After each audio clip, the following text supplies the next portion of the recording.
Welcome to the Barrel Room Podcast, your front row seats to the world of whiskey and bourbon. In every episode, we're pouring up something we're talking about, from small batch standouts to big label legends. We sip, review, and break it all down one pour at a time. We'll talk tasting notes, tell stories, give the occasional review on real-life experiences, and every now and then bring in a special guest from the industry to share a pour and a conversation. This podcast is made possible by the generous support of our sponsors. Edward Jones, Chris Bridget, Age, Wisdom, Bold Strategies.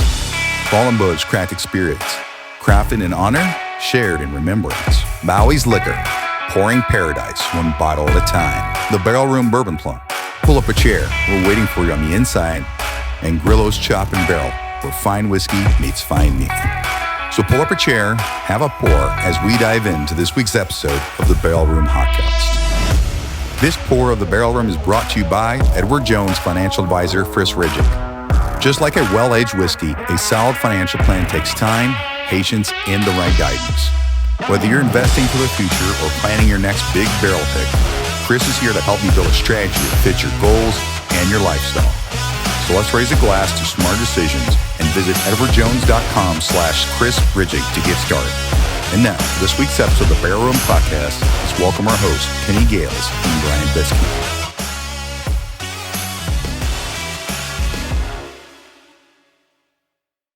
Welcome to the Barrel Room Podcast. Co-host Brian Biskin here alongside co-host Kenny Gales. And as you can see, we have a special guest with us today. I want to welcome Mark Sutherland to the show. Well, thanks for having me. Cheers, Mark. Cheers, Slancha. As my mother would say, a rose between two thorns, maybe? Yeah. We'll discover that. Yeah, sure. We'll chat and see.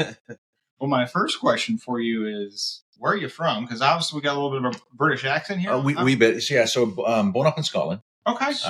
Irvine on the west coast, parents from Edinburgh. I actually lived for a wee bit in a tiny little island off of the east coast, west coast of Scotland, called Cumbria. Okay. So very close to President Trump's golf course. Oh, So that's in Ayrshire. So that area of Scotland. Do you golf at all? I'm a terrible golfer. I'm an embarrassment to Scotsmen everywhere. But then when I was very young, we moved down to England, just south of London. Okay. And grew up in Farnborough and Aldershot in Hampshire. So just about 30 miles southwest of London. Gotcha. And then immigrated to the United States in 1989 and actually came directly to the St. Louis region. What brought you to St. Louis? My parents. Okay. Yeah, so we had some friends who immigrated ahead of us. Okay. They came over to help start up a church, and my parents followed and nice. helped them out for a wee bit with that. And then I got here, actually walked into radio. Oh, really? It was like, I had really no skill sets. I had no idea what I was going to do, and everybody liked the way I talked. I can see that. All right, I can milk this. Yeah, exactly. So walked into a radio station, ended up, if anybody's been in the St. Louis region for a long time, they might remember the CBC morning show, Q104. So I was, I remember Q104 for sure. Planet's Hottest Music. So I was on there. I was a overnight DJ and also on the morning show. And then Alice at 104 and Extreme Radio. And for the very start of 97.1, the FM talk station, I had a weekend talk show for teenagers, kind of like an MTV style, self-help. We did stupid things like street stunts and had celebrities on, and but it was fun. So that was kind of my journey to the St. Louis region, and then ever since then, I've just been falling in love with the state of Missouri and everything that it has to offer. Sure. Awesome. Well, tell us about your distillery. Yeah, so we had a crazy idea a few years back, sitting around drinking, which is where. Isn't that where always happens? All good things happen. That's right. I actually have a sign on my outside bar that says, "No good story starts with a salad." You're correct. So, yes. yeah. Misery starts with a salad. Yeah. But no, so we were sitting around drinking, like we are now. And there was a small group of us, and we're talking about business ideas and just kind of getting to know each other.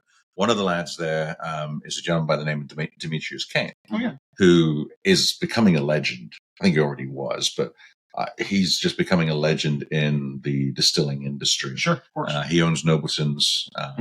So the rest of us came up with this crazy idea of why don't we do a distillery, work with Demetrius, contract with him, figure out how to start developing whiskey and other spirits, and really lean into the Ozark Highlands. So prior to launching our distillery, I discovered a lot about Missouri. I used to promote Missouri globally as a business destination. And one of the cool things, one of many cool things, is from I-70 all the way down in Arkansas, this massive limestone shelf. 1819, the federal government discovered it 2 years before Missouri became a state, and they called it the Ozark Highlands because it is a true highland region. And when it comes to making spirits, limestone filtered water is the best water. So the bottom half of Missouri is phenomenal water for making spirits. Nobody had leaned into it. Kentucky had leaned into theirs. Tennessee had come up with some charcoal thing and marketed like crazy. Yeah. Missouri had never done it. I just quietly made good whiskey. I quietly made bad whiskey, lots of spirits, all sorts. And so the idea was that we lean into the Ozark Highlands and we launched this distillery so that we can really tell that story through really good quality products, one drink at a time. Gotcha. That's awesome. Was this before we became an official bourbon state, or was this prior to it or after? This was first started having conversations 2020, 2021, somewhere around there. We started working with Demetrius, started figuring out product, contracting with him to start putting barrels up. Cool. Contracting with him to get some of his older stuff that we could utilize at the same mash. So he's been a really phenomenal part of getting this going. Incredible support from him. And then we launched our first whiskey in December of 22. And is that Stowloch? That's Stowloch. That's Awesome. what I'm enjoying Well, I right hadn't now. even had a sip of it, so let's... In every firehouse, every patrol car, every ambulance, and every military unit, there's a bond forged in courage, sealed by sacrifice. At Fallen Brothers Crafted Spirits, we raise a glass to the heroes who never made it home. Crafted in honor, shared in remembrance. Each bottle of our handcrafted whiskey tells a story of bravery, of brotherhood, of lives lived in service. And with every pour, you're giving back. Because a portion of every bottle goes directly to organizations supporting the families of fallen first responders right here in our area. To the ones who answered the call, to the ones who still do, and to those we'll never forget, Fallen Brothers, Crafted Spirits. Raise one. Remember them. Available now. Drink with honor. Support with heart. Stowloch whiskey, holy water. So Holy water. we kind of lucked into, so we were playing around with names. Yeah. And so I'm, born in Scotland, grew up in England. So we're playing with Scottish names, Celtic names, English names, American names. Stowloch is actually the combination of two words. Stow is 7th century Old English for holy place. Okay. And loch is Gaelic for lake. Okay. So the name actually means holy water. Oh, neat. So that's what I'm glad you said that, because I was wondering exactly why it was Stowloch. That's where that comes from. It's kind of a throwback to my heritage. Okay. It's got really nothing to do with Scotland, except for me. Yeah. It leans into the Ozark Highlands. It's Ozark Highlands certified. It's an American whiskey. This one's technically a bourbon. It's 55% sweet corn, 40% honey wheat, and 5% malted barley. Okay. We do extra long fermentation on it. Right here. Yeah. Extra long fermentation. So, And how long is that? usually 48 days minimum. Okay. So it's probably about 15 days of active fermentation. The rest is more of a lagering process. And then what that does is it creates a very smooth finish. On our vodka, when we do that, it takes all the ethanol smell out, takes all the burn out. Oh, nice. So you kind of get that in the whiskey as well. Then the food is food grade ingredients. It's heirloom seed ingredients grown out near Colombia. And then we age for a minimum of 4 years. Okay. So one of the requirements for Ozark Highlands, and there are now requirements, is a minimum aging of 4 years. Back in 22, right before we launched, the state of Missouri was, we were talking to them about how do we codify the Ozark Highlands? Because we didn't want to come out with Ozark Highlands and then somebody else comes out with a 1-year-old whiskey that's crap. Yeah. And that just destroys everything we're trying to promote about Missouri. Sure. And so we worked with the state, a bunch of elected officials, suggested some language, and went through the whole process. And then at end of the legislative session in 22, Missouri actually codified what it means to be Ozark Highlands certified spirit. Okay. So all natural, no chemicals. You have to test the water for chlorine or glycerin or fluoride. And everything has to happen in the Ozark Highlands. And then for an aged product, it has to be aged at least 4 years in Missouri-made barrels, Okay. which isn't hard because most American oak barrels in the world are Missouri white oak. Correct. Yes. They just have to be made here Okay. in order to qualify. Yep. Gotcha. And so you had, before we kind of got started here today, you talked about your tasting room opened first. Is that correct? No, we went retail first. You went retail first. Yes. Okay. So we All right. launched December 29th.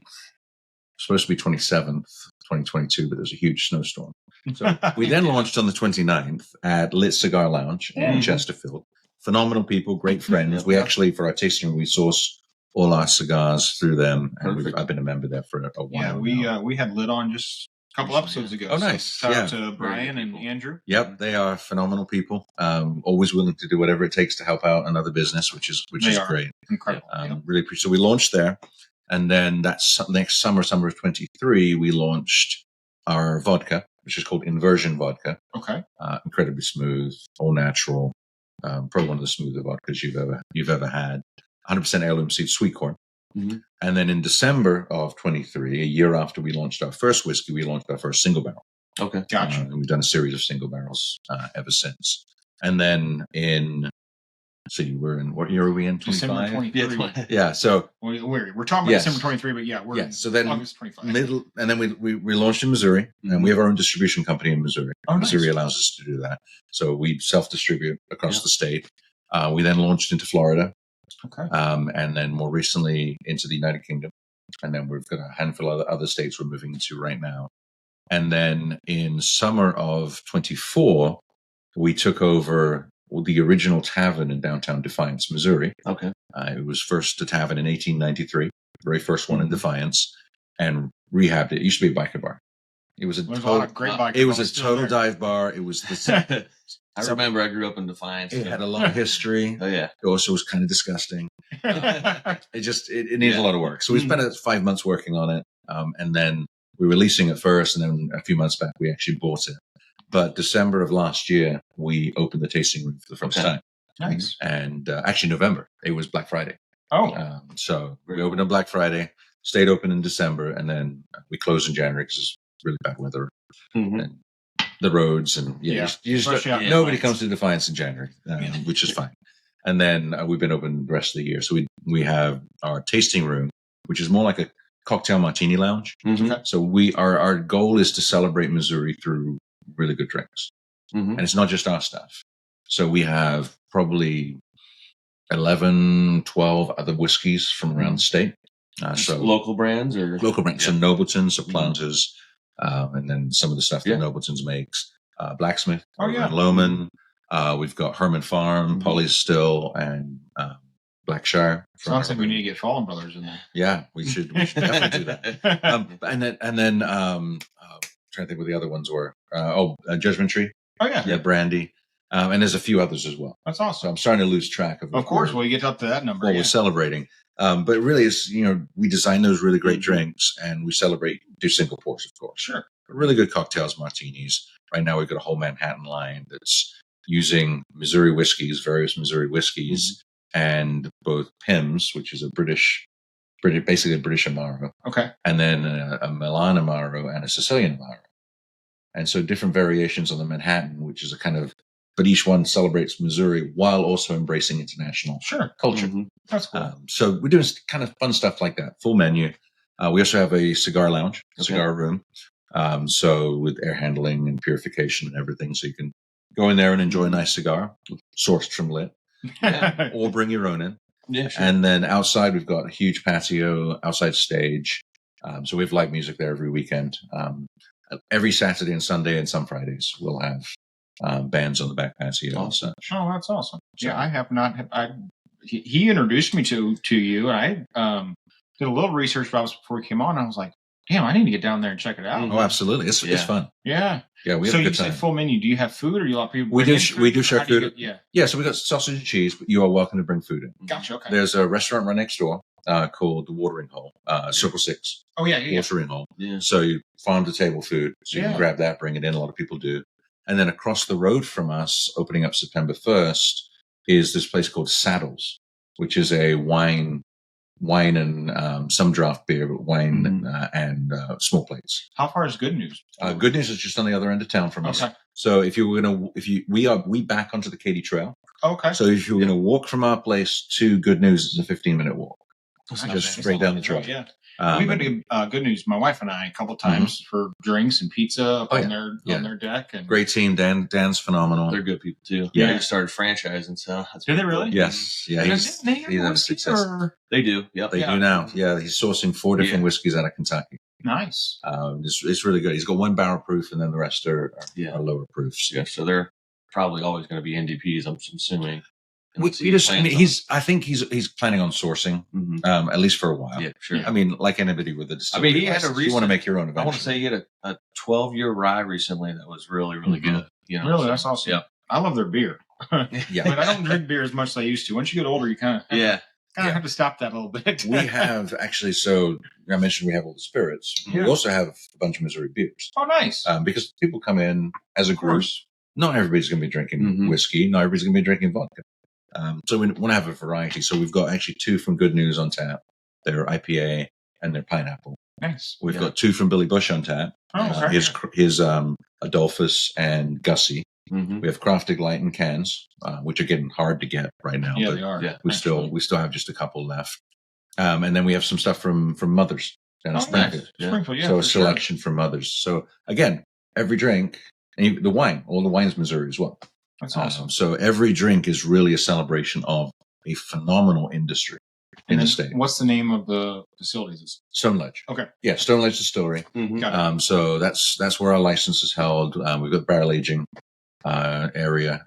So we have a bonded area there as well. You do have a little spot where you are. Yeah. Is it inside or is it? It's inside. Inside. Yeah. Okay. That's awesome. Yeah. So you can just got a jail door on it. Yeah, sure. Look in. So hopefully we'll get a still in there very soon. Oh, so you are planning to do that? So is Defiance, are they friendly for distilling? Okay. Oh yeah. I wasn't quite sure. Yeah. So I mean, you've got Winsville's not. That's why you asked. Really? St. Charles County is not now. I mean, they've been great with us. Yeah.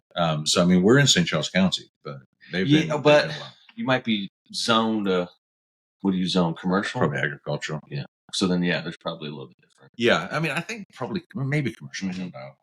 Right. Whatever the zoning allows us to do. Who knows? Defiance might be a little bit different, but anywhere inside of Wentzville and stuff like that, they're pretty strict. Yeah, so. Our advocate is our county councilman, so Joe Brazo, who fights for us all the time. Sure. Really represents the interests of rural Missouri. The protection of the 3 to 5 acres, and everything that's the reason we live out there.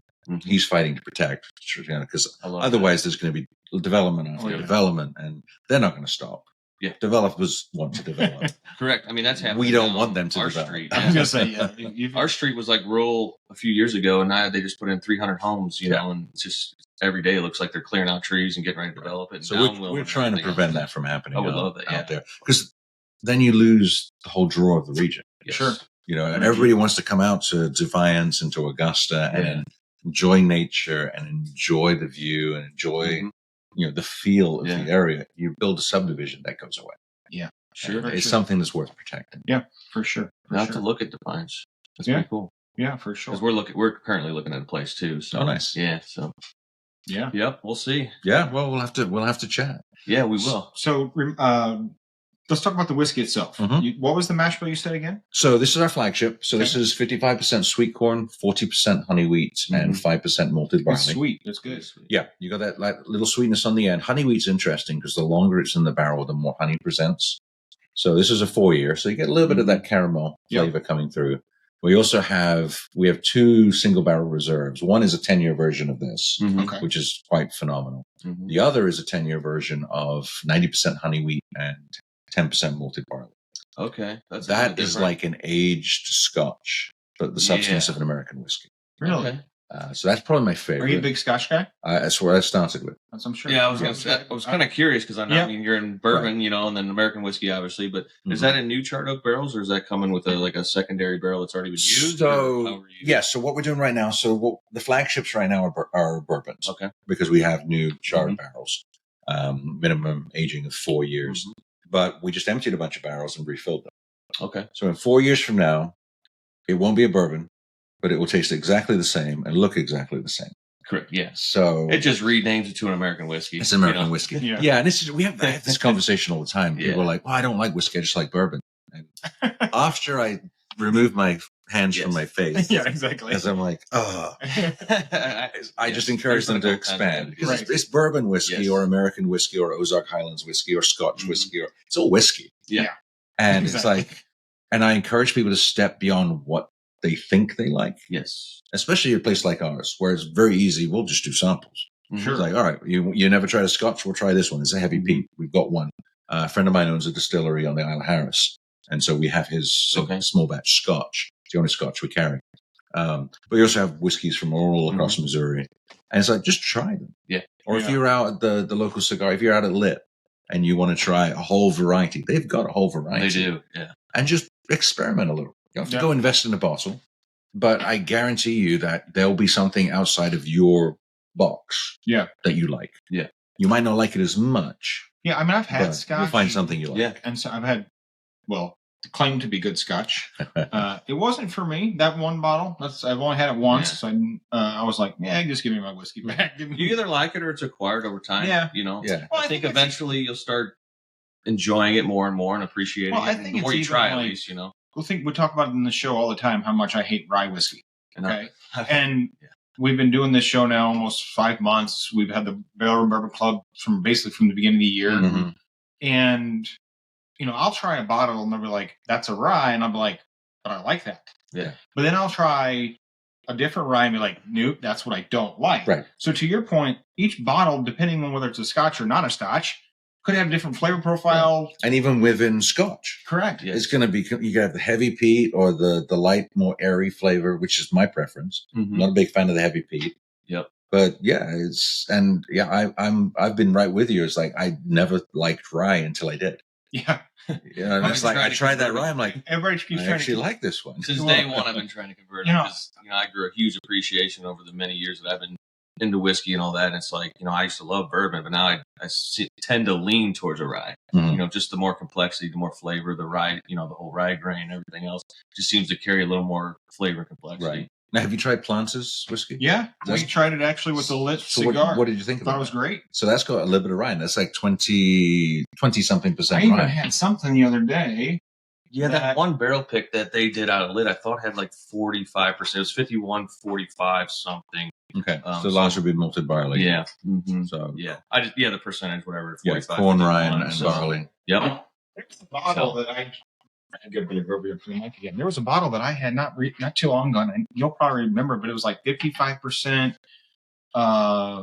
wheat and then like 40. It was like what they called a high rye, which I don't remember what bottle that was we were trying. I was like, oh, that's actually really good. I think that Bourbon Society K45 has got the high percentage rye. Okay. Yep. Yeah. That's like a really good one too. And it depends on the rye. Yeah. Yeah. Like if they're using food grade rye, it's probably going to be really good.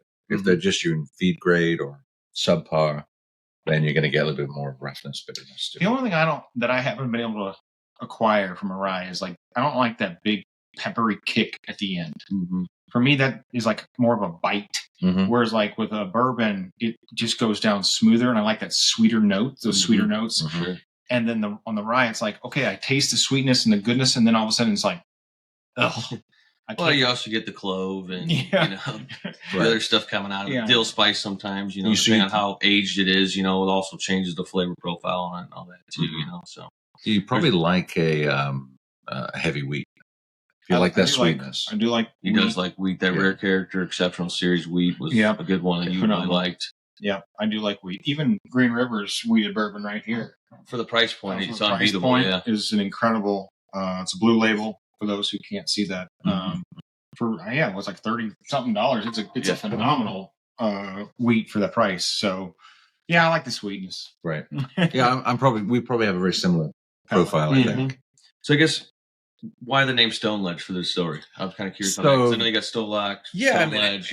It was convoluted. We saw the name when we were out looking at properties and we liked it, and then as we're leaning into the Ozark Highlands, I'm like, it's basically a massive stone ledge. Okay. And so it really fit with where we were trying to take the distillery. And so it stuck. It worked. Yeah. And then, of course, we embraced Missouri and the symbolism. So our symbol is a Missouri mule. Mm-hmm. It's a kicking Missouri mule. Yeah. So we're kind of kicking against the way things have been done and trying to do things a little bit better. I like it. Change the industry a wee bit. Because there's a lot of things in the industry that hold the little guy back. Mm-hmm. Oh yeah. And we are trying to be a champion of basically the little guy. We are a little guy. And there's a whole bunch of other little guys out there, and it's, they haven't had a champion, and they've been off doing their own thing and having to fight for it by themselves. Yeah. Well, our vision is we all get together and we all work hard, working in the same direction, and we advocate for each other, and we tell the story globally. Yeah. Well, that's awesome. So that's our goal. That's awesome. So you came here, what year did you say you came to the United States? 1989. 89. I was going to say 89. And you've been in Missouri the whole time. Yeah. But you made a comment earlier in the episode that your next state to go to was Florida. So yeah, we're in Florida. So tell me what like how did you pick that up? Other than just it's beautiful. It is beautiful. We love going to Florida. I have a good friend down there. Okay. Who used to own Monkey in Paradise vodka. Okay. And so we started chatting with him, and we were getting ready to launch our vodka, and I was just getting some advice. And he's like, "Yeah, I'm thinking about launching another vodka." I'm like, "Well, why don't you come on board with us?" Yeah. And he's like, "Let me call you back." 5 minutes later, I get a text. I'm on. Nice. So he joined the team, and he got us into Florida. Awesome. So day one, we were in about 150 stores across Florida. Wow. With our vodka. Nice. Just because of his connections. Yeah. So really, it made sense. Sure, of course. Huge. Especially if you get in 150 stores day one. Yeah. So we did that, and then slowly introducing our whiskey in there as well. Mm-hmm. And then the UK was next. That's because I got the connections. Of course, I also work part-time for the British government. Okay. So I had, some access to information. Sure. No special access. CIA kind of shit. Yeah, that's it. Yeah. Hey, I'm in import-export and I was work going to say, for the British government. Wait a minute. Now? Can't answer that. But it just allowed me to have a lot of insights because, working previously in economic development and having all the British government connections and being from there, I understood the market and I was comfortable with the market. And the way the system is set up in the US, every state's a sovereign nation anyway. So why don't I go to the place that I understand and I know a bunch of people versus going into a state where I know nobody, even though it's closer, I've still got to move stuff. Yeah. So we did that. It's working well. Good. We've got a guy who works for us over there and, does conferences for us, builds relationships, finds distributors and such. So it's going well. You should go to the. I have no. I mean, I you have? I have. Yes, I've been there. My best friend in college did a semester abroad at Sheffield. Is it Sheffield University or? I know their soccer team, Sheffield United. I know that much. No, I'm very familiar with Sheffield. Yeah, and so it's in the Lake District. Yeah, so I went over there for 2 weeks. Beautiful, absolutely beautiful. But it's kind of eye-opening for a guy who grew up in the United States to go over there and see the mass difference between architectural here and architectural in England. Right. New construction from the 1600s. Yeah. It's just like, wow, we don't have anything that looks like this around us. Sure. I mean, the best we got is like the cathedral downtown St. Louis. Like that's the closest thing we got to compare to anything. So have you guys been to Fulton, Missouri before? I've never been to Fulton. Just passed it on the way back from Lake. All right, so 1946, Fulton, Missouri was the site of Sir Winston Churchill's Iron Curtain speech. So he traveled in with President Truman on the train to Jeff City. They drove over to Fulton, gave the speech. Sure. A couple decades later, they decided the Westminster College, which is where that speech happened, they decided they wanted to do a memorial or something to celebrate the Iron Curtain speech, the Sinews of Peace speech. And so they took a church from London. They took it apart, brought it over to Missouri, and rebuilt it. In the basement is this massive Churchill Museum, America's National Churchill Museum. And then on top of it is a Christopher Wren designed church. Wow. So his design was from the 1600s. I don't even want to guess how much that costed. Right. Tear down a church in London and bring it to it had been bombed in the Blitz. Okay. So it was basically a ruin. Sure. But it was still all the walls and stuff. And the shipping companies agreed to allow them to ship it as ballast. Really? So save the shipping company money. Sure. And they basically got it shipped for practically free. Sure. and brought it in and then put it back together one thing at a time. But there's the stairs that they have that go up to the bell tower. Used to be the stairs that went down to the crypt. Okay. And those are from the 1300s.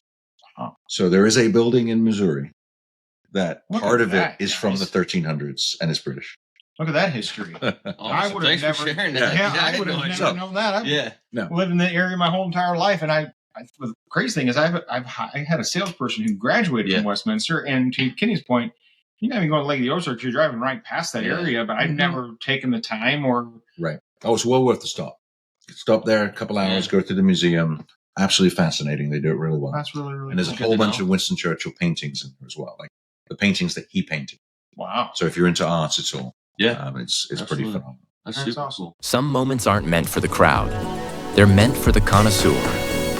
Welcome to the Barrel Room Bourbon Club, an exclusive private sanctuary for those who appreciate the rare, the remarkable, and the refined. Here, fellowship flows as smoothly as the bourbon in your glass. Conversations linger, friendships deepen, and every pour carries a story worth telling. As a single barrel member, your privileges are as exceptional as your palate, including coveted access to the blind bottle, our signature tradition where one distinguished member claims an extraordinary bottle of bourbon worthy of any collection. Whether it's savoring a private pour from a bottle few have ever seen, or raising a glass among those who share your passion, the Barrel Room is where rarity meets camaraderie. The Barrel Room Bourbon Club. Rare bourbon, true fellowship, unforgettable moments. So where do you see the brand and the distillery going next? Nothing but up. It's all good. Yeah, right. It's all positive. Yeah. So what's your vision, I guess, for the next several years? So I mean, we want to expand. Definitely have more whiskey. We want to grow the tasting room as our base. Do you have room there to do that? Like we've got some potential with the building, so we can enclose the back patio, which we're in process of doing, which will 4-season it. Okay. The upstairs area, we're talking about refurbishing. It's an old apartment. Okay. But you can't live above a distillery. So we're talking about turning that into a members-only area. So you can do membership. Because we have cigars, you can do cigar lockers up there, things like that. Yeah. So really do that. We'll be keeping an eye out for additional property around Defiance for storage and expansion along those lines. For as long as Demetrius wants to let us, we will continue to work with Demetrius. Sure. That is a relationship that is insanely important. Of course. His skill set, his knowledge is amazing. And so we never want to lose that. And so as long as he wants to be having a contract relationship with us, we want to have a contract relationship with him. Absolutely. And then go from there. That's your lifeline. Yeah. And then we want to get in every state and we want to get in multiple foreign countries. Sweet. So we want to have a global brand. But while we do that, we want to empower other small distilleries like us. I've got visions of, two big visions. One is nationwide distribution, where there's a connection point between the various distributors in each state, but your focus is on the small guy. So if I have a small guy in Illinois, I'm going to help them get into Missouri. They're going to help me to get into Illinois. Same with Kansas. Sure. So really find all these like-minded individuals who really want to celebrate the phenomenal whiskey that's made in America and other spirits, and really be able to get that into market without getting lost in a big distribution. So I've got a vision for that. And the other one is trying to take care of one of the biggest issues for a small distillery is capital. It's financial. 100%. Banks are not comfortable with it. They can't seize barrels. So I've developed an idea, and I'm tossing it around to some investors about starting up a barrel fund where we can go and help fund distilleries that need it through their barrels, secure the loans on the barrels, because we have a license where if they have an issue, we can pull the barrels to ourselves. Yeah, sure. So the collateral is secure, the money's secure, but also plug those guys into this nationwide distribution network that I want to help design. So that not only are we helping fund the growth of their distillery, but we're also helping grow their sales. Sure. Which is, if you're funding them and you help them grow sales, it's a win-win that secures everything. But it also helps build this industry beyond just the big guys. Because in Missouri as a whole, Missouri as a whole is, you have all these small guys who have creative. They want to create. They want to experiment. They want to try new things. And you can find some pretty phenomenal whiskeys. Oh yeah. And a lot of times they just have so much trouble getting going. Sure. Yeah, I mean, or staying afloat once they are going, eventually, down the road, they just fold. They've got 200 barrels or they give up and nobody will loan them any money because business. They can't collateralize the barrels. Well, if we've got a fund set up that can collateralize that, get them to the next step. Yeah, for sure. And get them going. Well, and to your point, there's some phenomenal brands in Missouri. Oh, yeah. I mean, you mentioned Blacksmith Russ. His Black Anvil is probably one of my top 5 local brands here. Yeah. And his vodka, I haven't had yours, full disclosure, but I buy his vodka because, for many reasons. 1, he's a friend.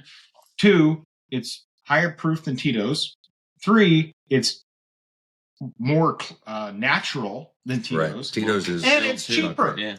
And it's cheaper. Support local brands. Like, it's like I can go buy a $20 bottle of Tito's or I can buy Russ's for $18.99 or whatever it is.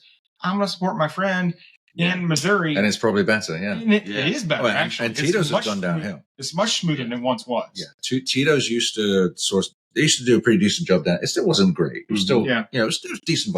They out of Austin, Texas. They are Austin, Texas. Yeah, so. But the rumor is they're sourcing all their stuff from somewhere else. Okay. Oh, really? And then running through the stills. So it's a rumor. It could be true, could not be true. I tend to think the volume that they have has got to be true.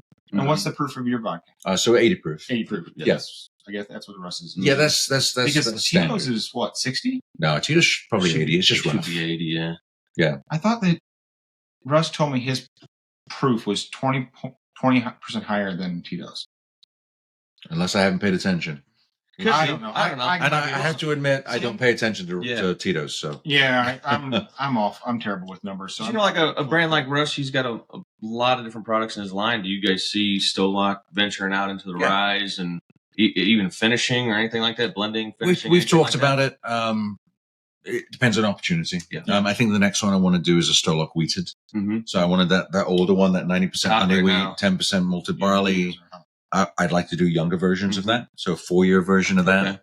Okay. So I think that'll be our next release. We are at the tasting room doing infused, both whiskey and vodka. Okay. But it's just available at the tasting room in drinks. It's not for sale at the bottle, but we do orange, we do vanilla, we do lime, pineapple, watermelon, and then we've got a cinnamon whiskey. So we take Stowloch and we hand infuse the cinnamon into it. It takes 2-3 days to do it. And then we want to try peanut butter. That's the next experiment. Okay. We just haven't got around to that one yet. So. Like screwball or something. Yes, exactly. But all natural. Quality, fully natural. I was going to say fresh ground peanut butter.